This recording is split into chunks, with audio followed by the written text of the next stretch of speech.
Hello everyone, आज फेरि पनि तपाईहरुको साथमा यो भिडियो लिएर उपस्थित भइसकेको छु। आजको विषय अलिकति फरक विषय छ गाइस।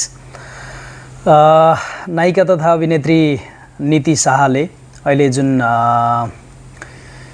यो चलचित्र निर्माणको क्रममा विभिन्न ठाउँमा जाँदाखेरि जुन समस्या भोग्नु परेको छ, महिलाहरूलाई शौचालयको जुन समस्या जुन सहनु परेको छ, यो समस्या नहोस् भन्नको लागि सञ्चार मन्त्री समक्ष भ्यानिटी भ्यानको माग गरिरहनु भएको छ।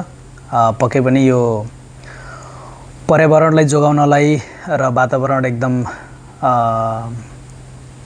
चाहिँ स्वच्छ हराभरा राख्नको लागि यो जरुरी पनि हो खासमा अहिलेको समयमा।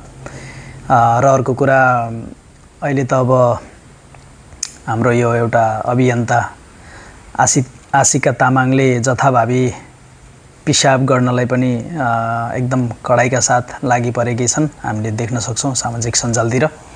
त्यो खासमा राम्रो पनि होइन। हिजोको दिनमा हामी पनि गोरखादेखि काठमाडौँसम्म यात्रा गर्दै आउँदाखेरि महिला होस् चाहे पुरुष होस् हैन, यसो छेउछाउ पारेर झाडीतिर पिसाब गर्न गइन्थ्यो। अब त्यो समयलाई चिर्दै अहिले अब विभिन्न ठाउँमा शौचालयहरूको निर्माण भएको छ। त्यस्तै यो भ्यानिटी भ्यान पनि आवश्यकता हो सायद, किनकि स्पेशली महिलाहरूलाई चाहिँ असहज नै हुन्छ यस्तो समयमा। यो एउटा चाहिँ सही माग पनि हो, नीति शाहले गरेको माग। र यसमा आलोचना गर्दै हाम्रो अर्को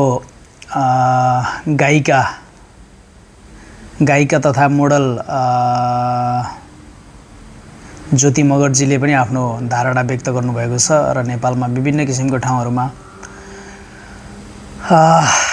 यो जुन सिटामलको असुविधा भएको देशमा भ्यानिटी भ्यान कहाँबाट चाहिँ यो सहज हुन्छ। हाम्रो नायिकाहरूले यो यसको माग गर्नु गलत छ भनेर फेरि ज्योति मगरले पनि आफ्नो धारणा व्यक्त गर्नुभएको छ। यो दुवै चीजलाई चाहिँ संक्षेपमा भन्नु पर्दाखेरि सम्पूर्ण नेपाल देशलाई नै एउटा सन्तुलनमा राख्नको लागि दुवैजनाको तर्क एकदम राम्रो पनि छ। यता ज्योति मगरले भनिरहेका यो समस्याहरू पनि आम समस्या नै हो। अहिले नेपालका अहिलेको युगमा आएर पनि नेपालको विभिन्न किसिमको क्षेत्र भूभागमा